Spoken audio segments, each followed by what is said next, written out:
I grew up in a house that hummed with other people's noise, neighbors' radios, my parents arguing softly in the kitchen, the distant engine of the highway like a second heartbeat. For a long time, being alone meant silence so loud it folded into itself. After my parents separated, the quiet settled in like furniture.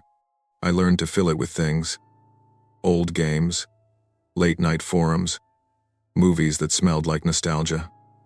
I liked the pixel edges of the past because they were safe, predictable. That's why the flea market outside Reno felt like a museum for me. You could find relics that still worked if you had the patience, and if you were good at reading the way things were handed over, careful, reluctant, like people were unloading private burdens for cheap. I should have noticed the vendor's hands. They trembled in a way that wasn't just age. When he slid the disc across to me, marker scrawled, $25. He looked relieved, like he was finally losing a weight. Maybe I wanted it because it felt like a steal. Maybe because I liked rescuing stuff. I pictured myself at midnight, headphones on, restarting a game I knew by heart. I did not picture a folder labeled watch. The first files were small invasions. A woman brushing her teeth with a camera behind the shower curtain. A lock being picked. A kid sleeping. My stomach turned into a fist. The footage was sloppy but intimate, too intimate. Then I clicked a file marked March 22 House B4 and my breath went missing. My mother was in our kitchen. She was packing a bag the day before her flight to Seattle, folding a sweater with the same absent look she wore when she was leaving a marriage. The timestamp read an hour before she left. Someone had been in our house with enough time to stand, watch, and record. I slammed the laptop like a trap. Noah called back within minutes and Braden was at my door in under 20. We sat at my kitchen table like kids in a horror movie, the laptop between us the size of our panic. "We show the cops," Noah said, but his voice had that brittle edge that told me he wasn't sure. Braden kept looking at the window, like the thought of a hooded stranger outside could be conjured if he stared hard enough. When we went upstairs to check for signs of entry, something red and messy was scrawled across the plaster where I'd hung a poster last winter. "Thought you liked watching." It looked like blood from across the room until Noah leaned close and sniffed. "Nail polish," he said, and the word turned the whole thing into a cruel joke. My hands shook so hard I dropped my phone. We left Tyler's house. Braden insisted on driving us to his place and I carried the laptop like a confession. The police were polite but practiced. They filed a report, took a statement, and handled the disc with the same casual, professional fingers that the vendor had used at the flea market. One cop unseated the cracked disc and it split down the middle in his hand like rotten fruit. "Teen prank," he said, with the finality of a verdict. Evidence gone. I watched the case evaporate on paperwork that looked like somebody else's life. That night, the webcam cursor on my laptop moved on its own. I swear I saw it small and deliberate, like a slow, patient animal. A window opened. A live feed. It was footage from my own camera taken earlier that day. I watched myself grinding coffee, scrolling through old forums, laughing at an inside joke, and then someone stepped into frame behind me. A hooded figure, still as a statue, watching whatever we had become when we thought we were alone. The video ended on the shadow of a hand brushing my shoulder. The three of us stared until the image printed itself behind our eyes. Braden wanted to tear the house apart. Noah wanted to leave. I wanted to understand who would make something so personal and weaponize it. The one clip I kept secret was the wide shot from the flea market. There I am, walking past booths, hand on the disc, and behind me frozen, focused is someone in a hood. They watched me choose the disc. They watched me carry it away. I replayed that frame until the pixels blurred. If they were watching then, they'd had weeks to learn me. I changed my locks 3 times in a week. I unplugged the webcam and shoved duct tape over the lens in a clumsy mask. I installed motion sensors and bought a cheap set of cameras. The devices recorded nothing of note: a raccoon rifling through a neighbor's trash, a car idling down the street, the mundane. But at night, there are sounds cameras don't always catch. The first time I heard it, I was certain it was my imagination. A soft pressure at my bedroom door, like a glove testing the knob. Thumb pressing slowly. Finding purchase. Small tests before an entry. It's the way predators are careful. They want compliance. Sleep became skittish naps in the daytime while the house felt like an animal under threat at night.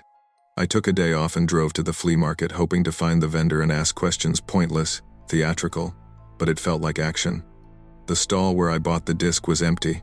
The vendor with the trembling hands was gone. Someone else manned the corner, shrugged, and said people shifted booths. People sell things, he told me, and leave. The hooded figure was probably a memory, a paranoia of my own making, he implied with a kind of empathy that smelled like indifference. 1 week after I bought the disc, my mother called crying because her makeup bag was overturned and 2 shirts were missing from her carry-on. No signs of forced entry. The police shrugged and asked her to change locks, to be more careful. She felt guilty. Why hadn't she known? Why hadn't she noticed? She apologized for things she could not control. I wanted to scream that being watched isn't their fault, that private things get emptied by people who study patterns. Instead, I booked a flight to Seattle the next day and slept in the airport lounge with the cheap thrill of transit beneath me.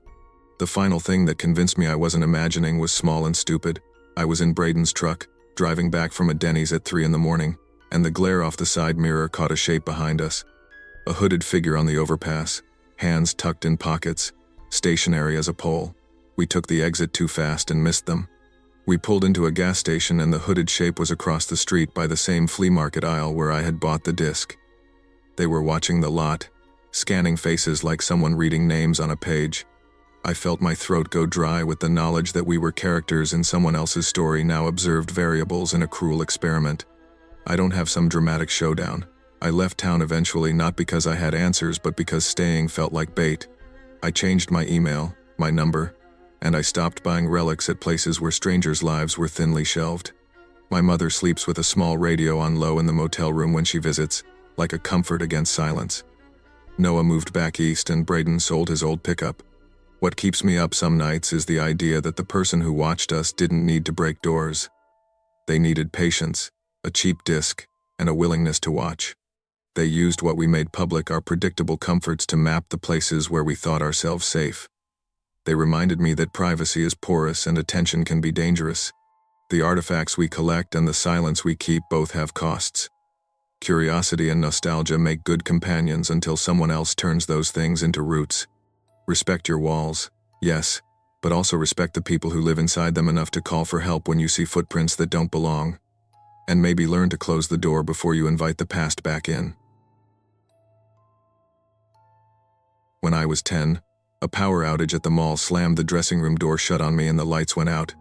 I remember the plastic hanger clattering to the floor like a gunshot, the fluorescent bulbs humming in my ears, and the way my fingers worked the latch until they bled. That memory sat under my skin for years, an ember of panic that flared whenever spaces tightened or doors closed. I told myself it was childish, that everyone had something, but it taught me a simple rule. Never pretend fear isn't real. It tells you something. Years later, when Jonah said he'd found the ruin of Street Dorian's off the old logging road, I laughed and said yes before my brain could catch up. We were 20 now, a pack of friends that treated danger like a dare. Emma wanted photographs, Jonah wanted the thrill, and for reasons I couldn't quite name, I wanted to prove I could go places my 10-year-old self would have hated.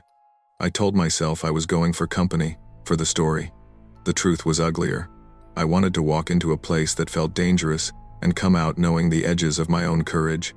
The path to Street Dorian's had been swallowed by saplings and moss. We parked at the gate, the car's heater still breathing warm air into the cabin, and stared at the hospital like tourists at a grave. The building hunched behind a stand of birches, its stone gray and hungry, windows gaped like empty eye sockets.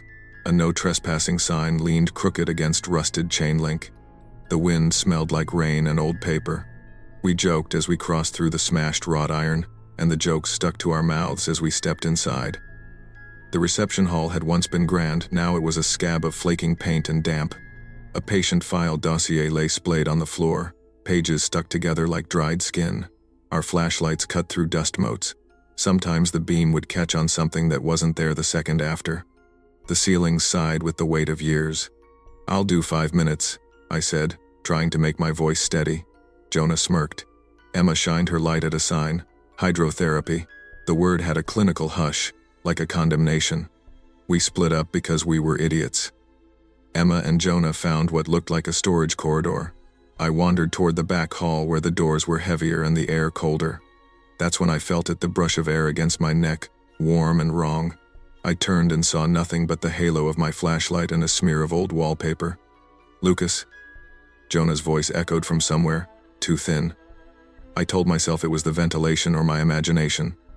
Still, an old part of me, the part that had clawed on plastic mall doors, sat up and tasted panic. Emma called us into a room with a rusted cage bolted to the concrete floor. The bars were bent inward as if something had tried to force its way in. Long, jagged scratches scored the metal. I crouched and touched one groove. It was deep, human, in scale. "You seeing this?" Jonah asked. His laugh had the brittle edge of someone pretending not to be scared. A sound came then, low and dragging, from below us, like a chain across concrete. It didn't belong in the present. It belonged to the weight of the place. We all heard it at once and lasted 3 strides down the hall before the light at the far end winked a thin slit of yellow and a shadow moved across the wall with no source. The shadow was thin and wrong, taller than any of us, its edges smearing as if it belonged to a person who'd been stretched and forgotten. We ran. There is a kind of urgency that makes you forget your lungs. I tasted copper and leaves in my mouth as we burst into the forest and didn't stop until the trees opened to the road and the car's metal warmth swallowed us. None of us spoke for most of the ride back. The radio hummed with a song I couldn't place, and I kept picturing that shadow moving along the wall with nothing to cast it. I drove straight to my grandfather's porch. He was a retired sheriff who kept his coffee black and his answers short. He listened like men who have seen too much do without the theatrics, as if each word was a thing to measure.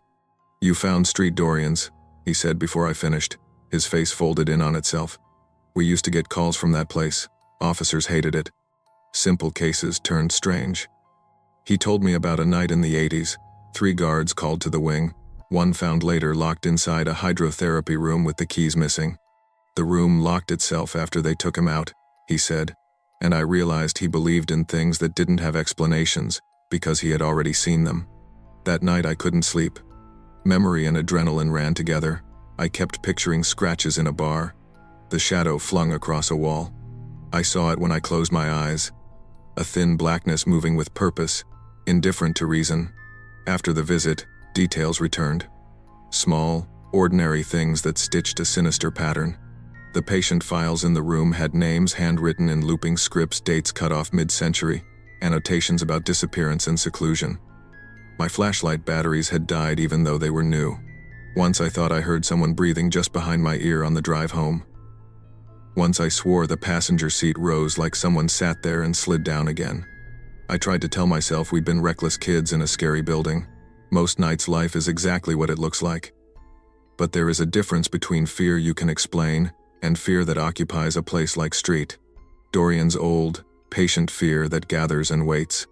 The longer I thought about it, the more the idea of place felt alive. Buildings that keep memory like a shard of glass keeps light. My grandfather's phrase, "Some places remember," sat heavy in my chest. Weeks later, I went back, not inside. I stayed on the road and watched the hospital crouched beyond the trees. It looked smaller from a distance, ordinary as a ruin. A rusted sign fluttered. Pigeons quarreled in the eaves. My feet stayed planted where the dirt met the asphalt. I felt foolish and relieved in equal measures. I wanted to believe that walking away meant walking past it. But that night, in bed, the shadow returned. It was a memory now, but it felt immediate, a shape moving along a wall as if it had the patience of a predator. I woke with my hands around the mattress and called my grandfather to tell him I wasn't sleeping. He didn't laugh. "Places like that hold on," he said again. "They take whatever's left and tuck it in corners. You remember? You don't know why. You just do." Months passed. I stopped going out at night. When my friends talked about going back, I declined. Social media posted photographs of graffiti artists posing inside Street Dorian's, gleeful in lamp's glare. You could almost see the comments below: bravado, disbelief, people calling it a sweet backdrop for danger. They did not smell the mold or hear the drag from below. They didn't see the shadow that slid without a body. One winter evening, a neighbor's child went missing for a day. The search ended when he walked home at dusk, empty-eyed and quiet. The town passed a month of speculation. Old women on porches nodded at each other. I didn't go to the watch parties. I sat in my living room and listened to the house inhale. Safe is an idea that can be undermined, not just broken. It can fold. Things that happen in the dark don't always have answers. Sometimes the answer is simply that a place remembers, and that is enough to make people change. I've learned to respect that feeling from the dressing room. Fear is a signal, not a weakness. Street. Dorian's taught me something darker, that the world keeps records in ways we don't understand. That sometimes locations hold on to the worst and keep returning it until someone notices. I remember the cage, the scratches, the shadow with no body. I remember my hands at the latch as a child, and the taste of metal at the back of my throat when I ran from the trees. I remember my grandfather's eyes when he said, "Some places hold on." I don't go near the logging road anymore. When I drive past it, I slow because I can't help it. The hospital sits like an old tooth in the landscape, ugly, stubborn, refusing to be ignored. There are stories that become warnings, and there are warnings that become responsibilities. If you ever find yourself standing in front of a place that makes your skin crawl, listen, go home, lock the door. Tell someone who will listen. Fear isn't something to be conquered with bravado. It's a map. Respect the small alarms your body gives you. Fear can be the difference between curiosity and harm, and some places remember things better than people do. When I was 16, I found a man bleeding by a stream on a winter photo trip. He didn't look like one of those cinematic strangers, no dramatic monologue, no pleading, but the blood on his temple made my hands shake. I called for help, and when I took my eyes off him for 1 second, he was standing behind me, following without a word all the way to my car. He stood in the trees watching me lock the doors, and then he was gone. That night rewired the way my nerves read quiet. The rustle of a sleeve, a shadow that lingered too long, a step that didn't belong. I learned to notice the small alarms in my body the way other people learn to check the weather forecast. The woods behind my parents' house used to feel like a shelter to me, privacy tucked between branches, snow muffling the world. After that night by the stream, the woods were a different thing. They had edges that could move. The first night of house sitting, the house felt like it was holding its breath. My parents had left detailed instructions: heat at 65, check the pipes, do not let the dog on the bed, and a note tucked into the fridge that said call if anything felt off. I told myself that note was written out of habit. The yard stretched away into the black, a flat, wordless field that ended in a hard line of trees. I made tea, turned the TV to something forgettable, and let the sound fill the room so silence didn't creep into my ears. At 12:50 a.m., I heard a dull thump outside, heavy enough to make the window vibrate in its frame. Lazy logic told me a branch had fallen. An animal had knocked something. I tiptoed to the back window and looked out. Snow lay in a clean sheet over the yard. Moonlight made it a shallow, silver plain. He was walking across it like someone meeting a schedule. A tall man bundled in a heavy coat, his head moving as if scanning the house. He didn't look frantic or stumbling, he looked deliberate. The sight made a cold line run down my spine. I crouched under the dining table, palms pressed to the scalloped carpet, watching him through the curtains. He paused at the edge of the yard, turned toward the trees, and faded into the black. The kitchen clock clicked loudly. I didn't sleep that night.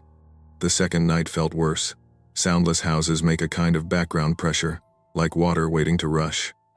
I put on the kettle and left the TV on low because the noise made my skin less sensitive. Around 1:12 a.m. came a soft tap at the mudroom window, one polite knock, then another. When the voice came, it was casual, close enough to be under the eaves. "Hello? Anyone awake?" It was warm and ordinary, and it slid under my ribs like a knife. I kept my phone in my hand and didn't answer. My throat closed. When the voice said, "Mind opening up? I need to come inside." There was nothing flirtatious or threatening in it, only the way men sometimes ask favors that mask control. I dialed 911 with fingers that felt like ice, whispered our address, and told a calm operator that someone was at my house. The sound carried differently then, the polite knock, the friendly voice, and the space between breaths that refused to be filled. The police came within 15 minutes, lights scattering across the snow like nervous stars. 2 officers moved with flashlights and quiet authority. We walked the yard together under a halo of beams and boot prints. The tracks pressed deep into the snow. Someone had trudged from the tree line toward the house, toward the mudroom window. They stopped halfway and disappeared. The officers stood and looked at the crisp end of the prints like they were reading a sentence cut off midline. "Probably someone passing through," one said, and then, in a voice trying to prop up certainty, "or wildlife." The other officer didn't meet my eyes.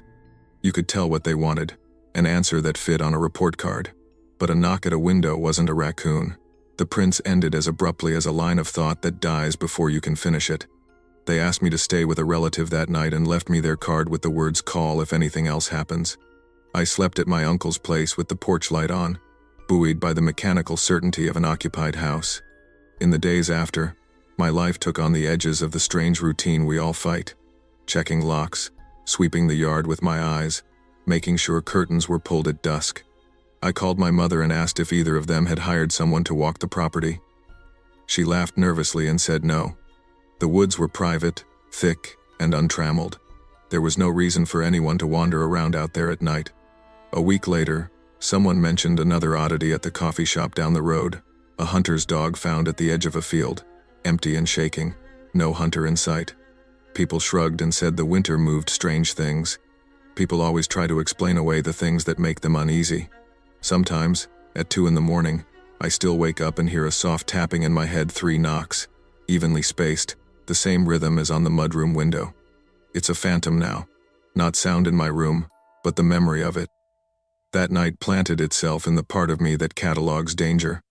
It taught me how thin the veil is between being alone and being alone with someone who shouldn't be there. When I'm alone in my apartment now, I leave a small lamp on by the door. I check the blinds twice before I sleep. I text the people close to me when I go for walks after dusk. These are rituals that don't seem like much until they're the little rituals that keep your world intact. I think about the man in the yard sometimes. Was he looking for someone else? Was he checking houses like mine the way a mailman checks boxes? Or was he practicing steps the way a person practices patience? The tracks that ended halfway into the snow feel like an unfinished question I keep turning over. Maybe there was a reason he stopped. Maybe he simply decided to watch and not touch. Human minds invent stories when the world offers no explanation, and it's both a mercy and a cruelty. We make narratives to sleep at night. We tell ourselves he left because his car broke down, because he was sick, because he had no reason to stay. Those are kinder stories, and they are not always true. The thing I learned that winter is this: fear is not shameful. It is a compass. After the man by the stream, after the man at the window, I stopped trying to prove to myself that I was braver than my instincts. I respect the tiny alarms now. If something whispers wrong to me, I listen. I call someone. I leave. I carry the weight of the woods in my pocket like a talisman. I drive with the doors locked and tell friends where I'll be. It may seem like a small victory, but in a world that often asks you to pretend you're fearless, those small actions are how you keep your life moving forward. Take your gut seriously. It's often the fastest way to notice danger. Small precautions and listening to that quiet alarm can keep you safe when the world gives you no clear answers. I moved to Fort Collins because I thought geography could be a clean break. New city, new job, new loop of coffee shops and routes to learn by heart. I told myself I was running toward something, a better apartment, a normal life, not away from the night my ex stood outside my door pounding at 1 in the morning. The hollow promises he shouted into the cold. I was 29, tired of being watched, and convinced that distance was the remedy. The Willowbridge Lane place looked like salvation, a renovated farmhouse, white paint, creaking hardwood that read like history instead of rot. The landlord, an elderly man named Mr. Vaughn, lived above in a smaller suite. He kept to himself, polite, soft-voiced, early to bed. I had the downstairs kitchen, living room, a small bedroom all to myself. It felt like the kind of quiet you memorized and held on to. For a few nights I let myself believe that was enough. The first time I heard feet on gravel, I thought it was a truck or a neighbor walking a dog. The steps were slow, dragging, and oddly deliberate. I pressed my palm to the door and listened until the noise stopped. The motion sensor over the porch didn't register anything. I told myself not to be dramatic. I told myself about coincidence and the thinness of nerves after what I'd been through. On the second night, I went to the grocery store at 11 and came back with the lights on in the hall. I checked the locks twice. Around 2 in the morning a knock came, soft at first, then more insistent. I froze, breath stuck in my throat, and remembered my father's voice, "Don't open for someone you don't know." I didn't open. When the knocking stopped, I slept badly, but slept. By the third night the sound had a pattern. It began around 2:14 a.m. every night, the dragging on the gravel, the pause at the porch, the shift that felt like a figure testing weight. I installed a cheap hallway camera, one I could hide on a shelf that looked like an air freshener. I told myself the footage would show raccoons, teenagers, maybe a cat.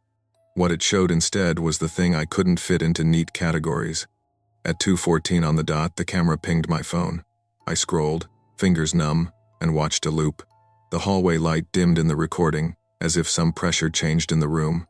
The knob of my bedroom door rotated slowly, once, twice, as if it were being tested by a hand that never reached it. No body crossed the lens. Only a tall, thin shadow gliding, jerkily, like a marionette whose strings were tugged off screen. My hands went cold. Memory slid its teeth into me. A face in the peephole, a man at my old door. "Not again," I whispered into the dark.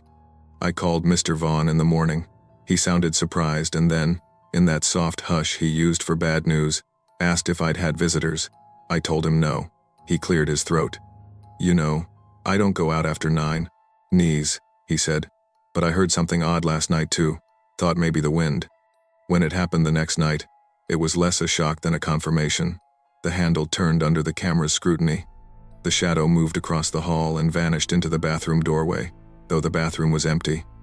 The footage glitched for a deliberate second, like a breath held too long. I didn't stay to see more. I packed the next morning and left my key on the counter. Moving felt like a small victory. I rented a tiny room from a woman who worked nights and slept whenever she could. The new place hummed with neighbors, with voices behind paper-thin walls, which absurdly felt safer than being alone in a quiet house where a knob turns of its own accord. I told myself I'd learned something about vigilance and boundaries. I told myself loud enough that some of it stuck. 3 weeks later the phone rang. The handset scratched in my hand like it belonged to someone else. "Naomi?" Mr. Vaughn's voice was thinner. "I'm sorry to bother you." I braced against a memory that refused to be tidy. "You didn't bring anyone home, did you?" he asked. "No," I said. My mouth was dry and small. "Why?" He hesitated. "I thought it was the wind, at first. But yesterday night, 2 in the morning, I heard footsteps, same dragging sound, and something knocked. From inside the walls." He swallowed. "My doorknob turned by itself at 2:14. Silence pooled between us like cold. All the unsaid things of that house, my fear, the mystery of the shadow, the image on my phone hung heavy. "What do you mean, inside the walls?" I asked, though my voice was scarce. "Like someone's knocking, but there's no one on the other side. Like something testing the house for an opening." He laughed once, a dry sound. "I'm old, Naomi. Haven't been jumped by ghosts before. I don't know what to make of it." That night I lay in my new bed and thought about doors, not the physical kind, but the way thresholds symbolize safety. I thought about how easily that boundary can be violated by a person, by a shadow, by a memory that reopens when your heel treads over a familiar grain of wood. I thought about the times I told myself I was being practical, rational, and how those words can be a poor shield against instinct.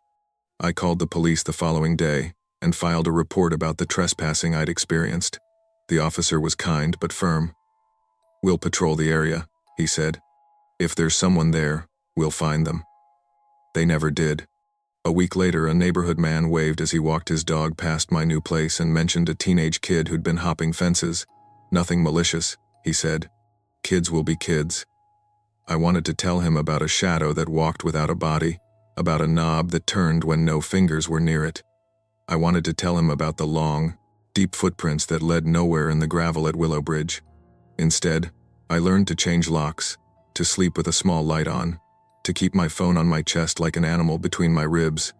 The camera footage lived on a tiny cloud server, a string of pixels that I rewatched until the edges of the room blurred, the shadow growing more and then less real each time. I sent the clip to a friend. He texted a horror emoji and an offer to stay the night. I declined. I didn't want courage that was borrowed. I wanted it to grow inside me, slow and stubborn. Months passed. I stopped checking my peephole before bed. I stopped pressing my ear to the door. The sound of gravel no longer stopped my breath. But some nights the world was thin, and my hands would search the handle of every door twice, my mind drafting scenarios like a desperate architect. New apartment, new rules. I painted the little hallway a bright, ridiculous blue and hung a thrift store mirror so I could see the door behind me when I locked it. I liked the way the mirror made the space look occupied, like company kept the world honest. I still think about Mr. Vaughn calling. I think about the fact that whatever haunted that house, whether it was a person who knew how to hide, a transient with a taste for property, or something less explainable, had moved at last on its own schedule and into the night. The moral, if there is one that isn't softened by poetry, is this: safety is not only about locks or cameras or moving cities. It's about listening to the small alarms in your chest and honoring them. It's about asking for help, accepting aid, and trusting your body when it tells you what your eyes refuse to see. In the end, running didn't fix everything, but leaving taught me the value of paying attention before you get used to the quiet. My life is quieter now in a different way. I sleep, mostly. Sometimes, when the wind is right and the trees scrape like fingernails, my hands still go to the doorknob reflexively. I turn it, just to remind myself I can. The world keeps its shadows. We keep our lights. That is the compromise we live by. Trust your instincts, secure your boundaries, and remember that moving away won't erase what you felt, but acting on that unease, however small, can keep you safe. I thought moving to Glacier Falls would quiet me down. Snow, small town routines, less noise, less everything that reminded me of the city and the mess I carried inside. I told myself that out loud more than once while I unpacked boxes in the duplex Julia and I had rented for the winter. She left for break early, excited for family and warm kitchens.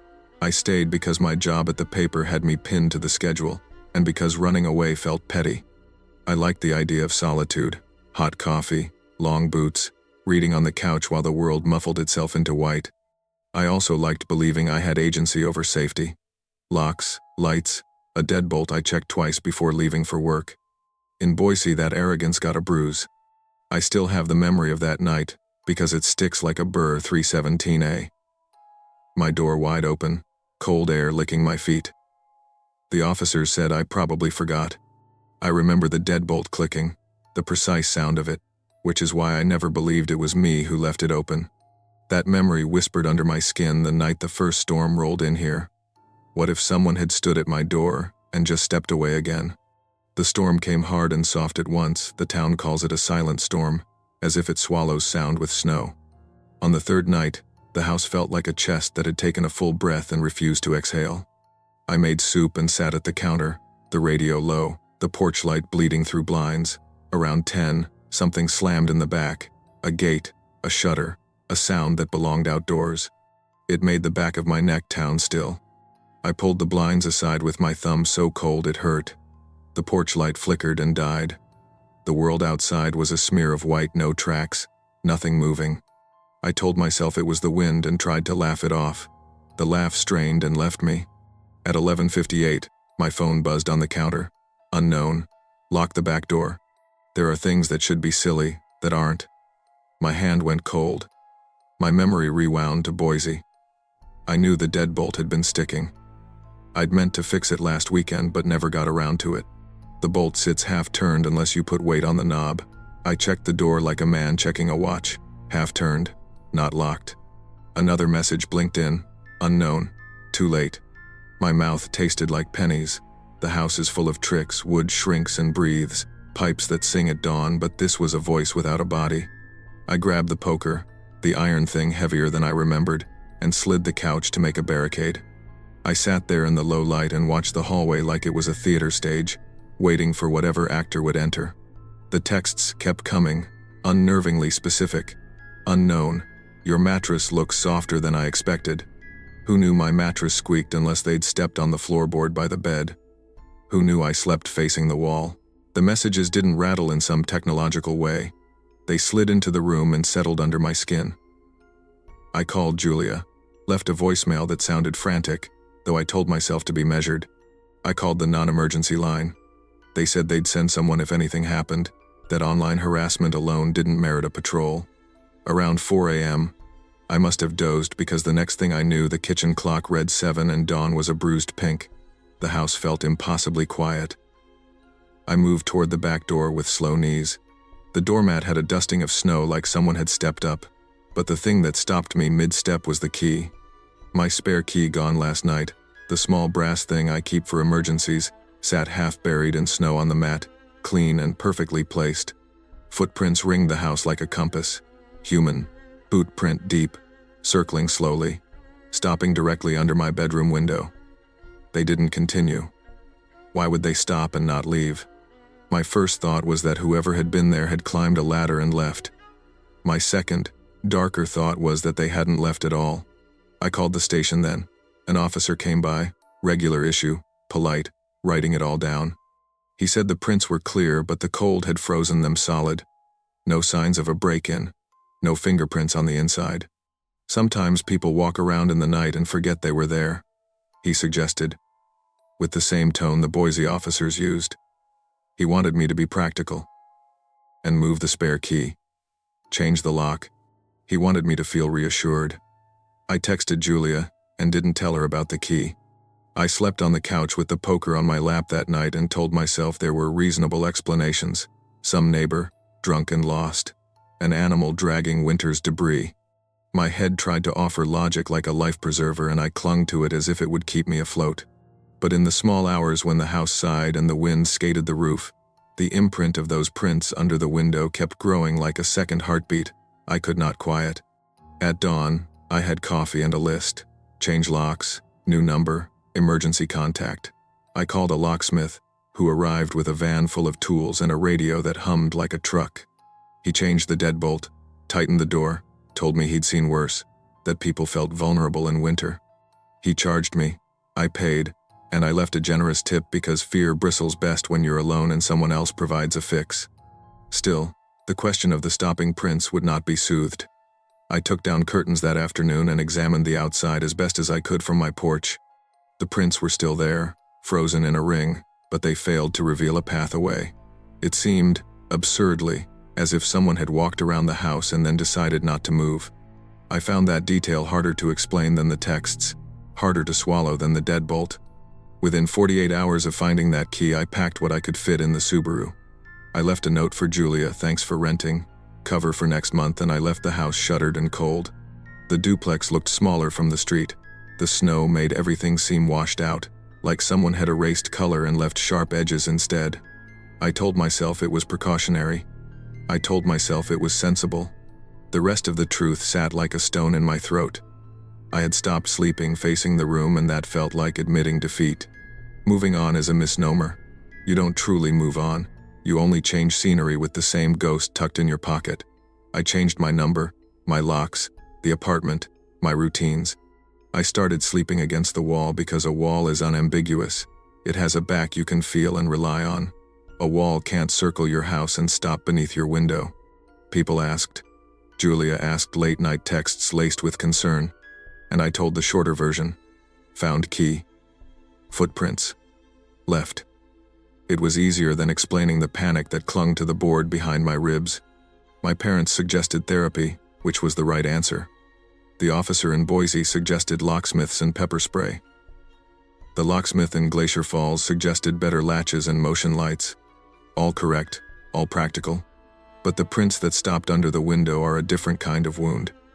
They aren't something you can change your locks for. They are a story that insists on staying half told. Once, I drove past the duplex and slowed down. Snow had faded into slush and tire tracks. The yard looked ordinary, the back gate married to its post. The house was a shape in a line of houses, nothing special. Maybe that's what unsettles me most. Whatever chose to stop that night had the freedom to go and didn't. The not leaving is what nestles in the mind at 3 a.m. What edits the soundtrack of footsteps into possibility. You live with that possibility. You learn to double bolt doors even when the deadbolt works fine. You let friends in when you're ready. You answer texts again. You sleep with a lamp on for a while. Then one day the lamp goes out because you're tired and you trust you'll wake and the key will be on the mat and the prints will point away. And sometimes they do. Sometimes life just keeps happening, ordinary and dull and sweet. But sometimes at 2 a.m., I wake and listen, and the room is too still, and I remember the way the footprint stopped. I remember the key on the mat, neat and half buried. I imagine the person who walked the ring around my house and stopped and wonder what stopped them. Fear, choice, hesitation. Maybe they never left because they never meant to. Maybe they stopped because they wanted me to know they'd been there. Safety is not an illusion. You can buy locks, lights, and complete proofs against fear don't erase vulnerability. The steadier remedy is attentiveness. Trust your instincts, act on small warnings, and make practical changes. If something unsettles you, don't chalk it up to luck or forgetfulness. Take steps, call for help, and protect your space. Fear is not weakness. Ignoring it can be. I moved to Denver because I wanted the kind of quiet that presses into your chest and makes you breathe smaller. After cutting ties with someone who couldn't respect my boundaries, who used to show up at my apartment just to talk, who thought persistence was the same as caring, I wanted a reset. I found a rental on Alderwood Drive, a little box of a house with a yard that fit my attention span and a garage that actually closed. That first month felt like someone finally returned my keys. The street was orderly in a way that read as curated. Trimmed hedges, cars parked just right, porch lights that went off like people agreed ahead of time not to bother each other after dark. One house stuck out. The Prestons' house was the only place on the block that looked like it had given up. Faded green paint, a sagging porch swing, and a garage door that never came all the way down. It hung a few inches open like half a secret. The first time I noticed something odd was 3 nights into my second week. I woke to dry air and an itch at the back of my neck and, on impulse, pulled back the curtain. The garage light across the street snapped on at exactly 3 a.m. In the yellow glow, Mr. Preston stood in the center of the floor like a statue, arms limp at his sides. Mrs. Preston sat on a metal chair facing the wall, like she'd fallen asleep mid-prayer, completely still. No TV glow, no movement, no sound. My rational brain pitched scenarios: illness, medication, some eccentric routine, but the image lodged itself in my head like a burr. Then it happened the next night, and the next, always at 3 a.m. The garage tuned into whatever ritual they kept. Sometimes Mr. Preston paced, and Mrs. Preston remained a billboard of rigidity. Other nights, there was a tarp.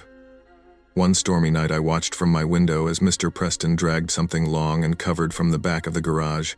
For a few seconds a pale hand slipped from under the tarp, then he tucked it back like hiding a thing you don't want the world to see. Something about that hand made me breathless.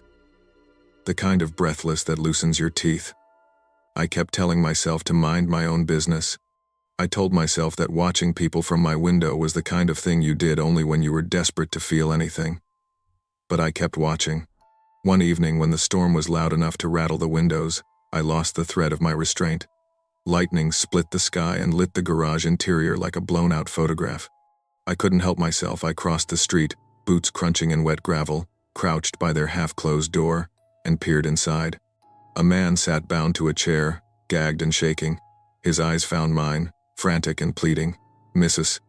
Preston reached out and touched his shoulder, then slumped forward and went still as if someone had removed her from the room and left her in a pose. Mr. Preston right then was not where he'd been a heartbeat before. For a second, the whole scene made sense. Captor, captive, complicit watcher. Then lightning flashed and everything snapped back to emptiness. No bound man, no Mrs. Preston, no Mr. Preston, nothing but the smell of ozone and a single wet footprint on the concrete. By morning the Prestons were gone. The house was empty, no furniture, no photographs. Nothing left but a stack of mail still sat on the porch like a quiet accusation. Neighbors said later that the county had cleared it out under some emergency order. People speculated. People hissed theories over fences. I submitted myself to the reasonable version. Maybe they'd been evicted. Maybe they'd been moved to a facility. But the image of that gagged man's eyes hummed in the back of my head. That should have been the end of it. It wasn't. A week after the Prestons disappeared, my own garage began to hum at night. At first I blamed wiring. An electrician came, tested the breaker, shrugged. Old houses hum, he said, an answer that made the hair on my arms sink further. Then stains started showing up on my garage floor, dark shapes that looked bizarrely like the impressions of knees, like someone had been kneeling there for a long time. There were smudges at the edge of the concrete as if someone had dragged hands and then stood up. I tried to make practical sense of it. Rodents, rain tracking in, some neighbors' kids. I set up a motion light and a camera I had used to stream a few bored nights of TV. I told myself to stop peeking out the curtains, to stop correlating every squeak and drip into a shape that meant doom. My boss called one afternoon and I was surprised I hadn't been fired. My attention at work was frayed, my emails late. I drove home that day and practiced breathing techniques I'd read on a therapist's blog. Boundaries, she had said. You get to decide what you watch. But at 3 a.m., the hum rose into a breath, slow and deliberate. The motion sensor didn't pick up anything. The camera recorded nothing but static for exactly 1 minute. Then the feed resumed like someone had hit pause and scrubbed forward. On the concrete were new, darker marks, handprints this time, dragged in a line toward the wall under my bedroom floor. I started sleeping on the couch with the TV on and the blinds shut tight. Once, in the haze between dozing and spiraling thoughts, I heard a sound like small, shy footsteps right beneath my bed. I froze and listened until the air felt thin and unbearable. It sounded like someone kneeling, like someone breathing under the floorboards. One night I decided to confront whatever it was.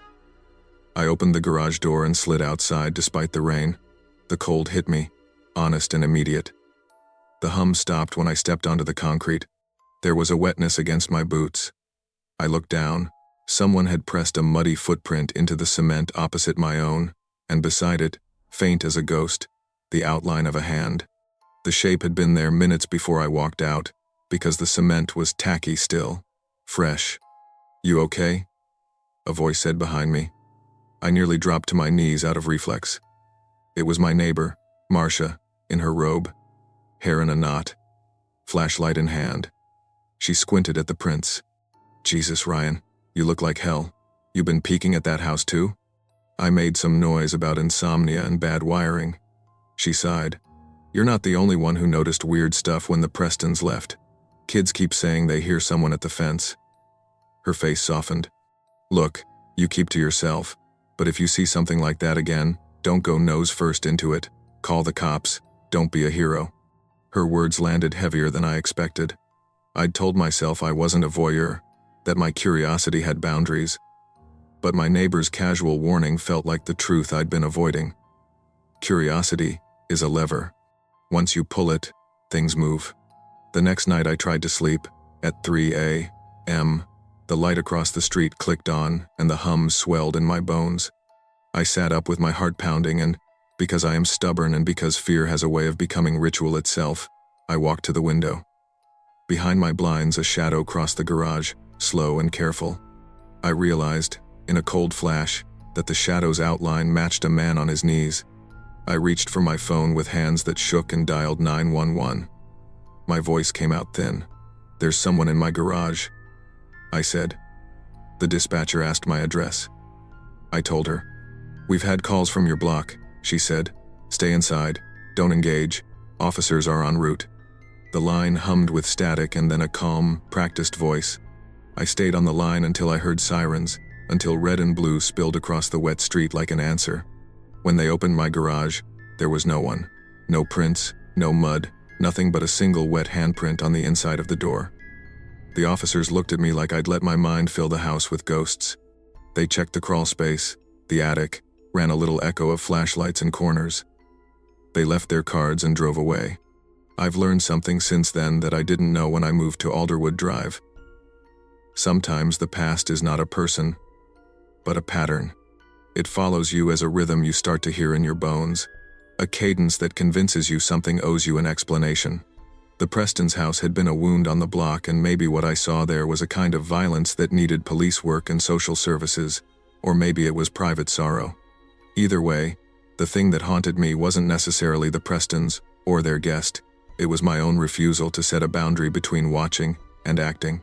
Sometimes curiosity can be a kindness or a trap. We look out windows hoping to read other people's lives and forget we're looking with the eyes of someone who can do something. If you see something that looks like harm, call for help. If you see something that looks like grief, offer compassion from a safe distance, and learn to sleep with your curtains shut. Boundaries aren't cowardice, they're how you survive the sharp edges of other people's stories. I moved to Raleigh because the rent was honest and the streetlights here stayed on through the night. After a string of cheap, thin-walled apartments where shadows felt like neighbors, a place with a steady glow outside the window felt like a small mercy. I was 28, working nights at the salon, clipping hair and listening to people tell me about their lives like confessions.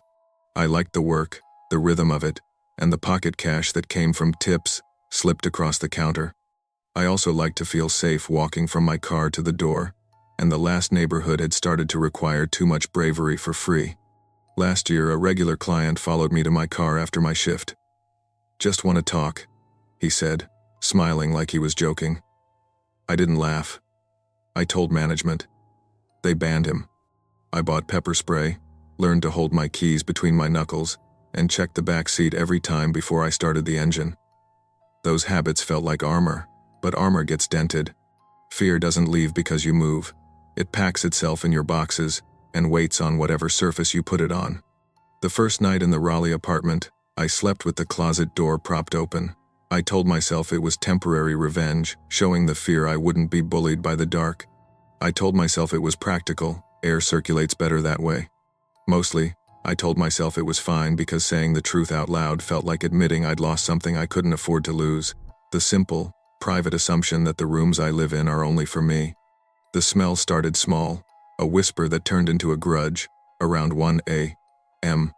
It would come up from the base of the closet, like steam under a lid, sour, metallic, something that made my nose tighten.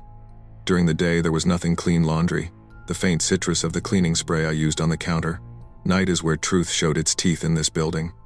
I tore through the closet one evening, checking boxes, smelling for anything dead or damp. Nothing. I leaned close to the back register, the vent plate cold under my fingers, and noticed the screws looked hand-loosened, a little slack as if someone had been in there, and then hurried away. My phone's flashlight revealed a seam in the drywall wider than it should be. I felt a foolish heat rise in my throat, the hot flush of too late realization. I pulled the plate, and the beam fell into a narrow void. Inside, someone had built a life as small as a secret. A rolled mattress, 2 water bottles, half full, a stack of noodle wrappers, a tea light candle, already spent, a gray shirt, folded like an offering, and on the plywood wall, a field of tally marks, blunt and obsessive, each line a day or an hour or a countdown. I remember that last detail more than anything. The marks looked like someone keeping score with time, like someone measuring patience. My breath went thin and quick. Not a ghost, I thought.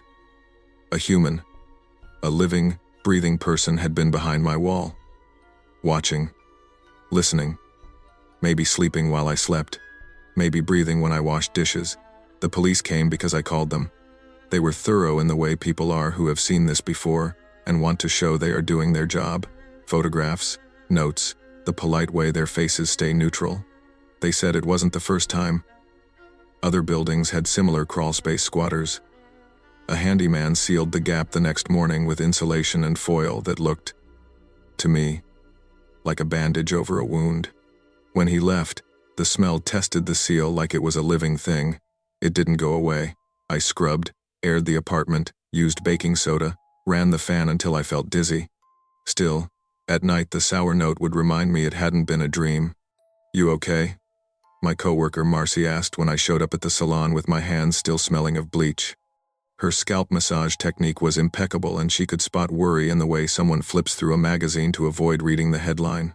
"No," I told her, "but I'll be fine." "Did the cops find anything?" "Yeah," I said. "They found a mattress. Someone's been staying in the wall. It's sealed now." Her jaw softened. "Jesus, that's terrifying. You think I'm the first one to be scared?" I asked. The truth was, I wanted someone to tell me it was normal to be on edge. Instead, she reached out and squeezed my arm and told me to take her shift if I needed to nap.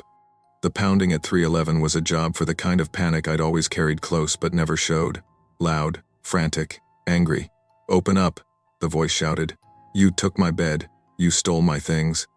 I froze with my phone in my hand, the backlight a thin blue hope. My legs moved slow, like they were thinking of a different route. I cracked the peephole. A man sat cross-legged on the other side of the hallway door like he owned the threshold. He had an empty prescription bottle with the complex's address scribbled on it. His voice shook, throat raw. He told the officer whom I'd called, and who arrived within minutes, that someone had taken his room, that the wall had been his place. The officers exchanged looks they'd used on drunks before. He'd been reported. He'd been warned. They took him away, more gentle than I expected, because even when someone makes a mess of a life, they're still a person. People told me what to do: lock changes, motion lights, call before you open. I did all of it. I bought a rubber doorstop, new locks, a small alarm on the bedroom window. I started keeping my tip jar in the freezer where no one thinks to look. Little absurdities make you feel like you have control. They make you feel practical. Even with new locks and the handyman's insulation, the smell wouldn't leave me alone. Sometimes, folding laundry in the closet, I'd pause, gloves on my hands, and the sour tang would be there, faint but undeniable, like a bruise remembered. I stopped opening the register. I refused to pull the plate, even when the curiosity hummed like a mosquito behind my ear. Some things you can fix with bolts and alarms, others you sidestep. I chose sidestepping. Sleep came in strangled doses. I kept my shoes by the bed and dreamed of someone moving just on the other side of the wall. My phone's flashlight became a talisman.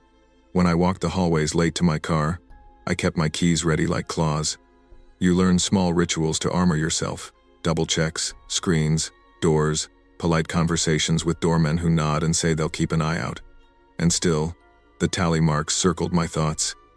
I thought of tallies as counting loneliness, or counting days until recovery, or counting down to something else. I pictured the person in that crawl space, awake on nights when I worked and asleep on nights when I didn't, a life measured in little strokes. It made me think about the way public life and private life can share walls and never meet. Time doesn't heal everything, it rearranges it. I still live in Raleigh, in a different building, with different vents and different landlords. I still check the back seat. I still tuck the freezer tip trick away in a laugh with coworkers. I still hear, sometimes, an edge of that sour smell when a storm presses the city, and for a second my skin remembers the press of someone's breath through a wall. People ask if I'm okay. I answer that I am, because the practical truth is that I'm cautious, and living, and employed, and hugged, more than I used to be. The deeper truth is quieter. I'm more polite about whose stories I believe until someone proves they won't be a danger. I learned to trust the small alarms inside me, the ones that make you check a lock again or pick up your phone and call a friend. That kind of vigilance isn't freedom, but it's living. At night, when the building hums and the streetlight stutters, I tuck my phone under the pillow like a child with a nightlight. I keep a lamp on sometimes. I have made plans for what to do if someone pounds on the door. Those plans are practical. Call, do not open, keep to a public area if someone is outside. Fear softened into routine, and routine made room for life again. Safety is practical work, not luck. Take small warnings seriously, change locks, call for help, trust your instincts, and balance caution with life. Doing the little, sensible things keeps you living your life instead of letting fear live it for you.